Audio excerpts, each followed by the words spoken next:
ମଣିଷମାନେ ଯଦି ପୃଥିବୀରେ ହଠାତ୍ ଗାୟବ ହେଇଗଲେ କ'ଣ ହେବ?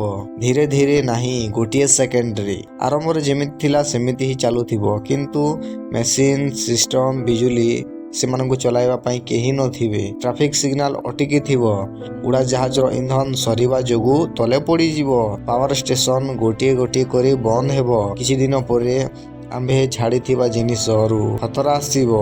ନ୍ୟୁକ୍ଲିୟର ପ୍ଲାଣ୍ଟ ମଣିଷ ନଥିବା ଯୋଗୁଁ ଗରମ ହୋଇକି ଜଳିବାରେ ଲାଗିବ। ଅଗ୍ନିକୁ ବୁଝାଇବା ପାଇଁ କେହି ନଥିବେ।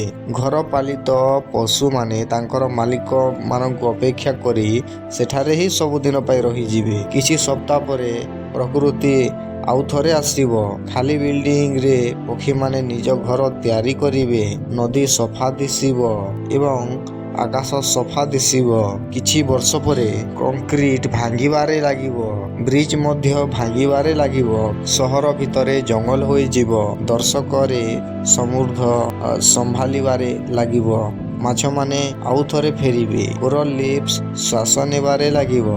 ଲକ୍ଷ ବର୍ଷ ପରେ ମଣିଷର ଚିହ୍ନ ହଜିଯିବ। ପୃଥିବୀରେ ମଣିଷମାନଙ୍କ ନଥିବା ଯୋଗୁଁ ପୂର୍ବ ପରି ହୋଇଯିବ।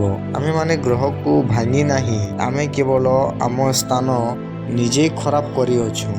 ପୃଥିବୀ ଜୀଅନ୍ତା ରଖିବା ପାଇଁ ମଣିଷମାନଙ୍କର ଦରକାର ନଥିଲା।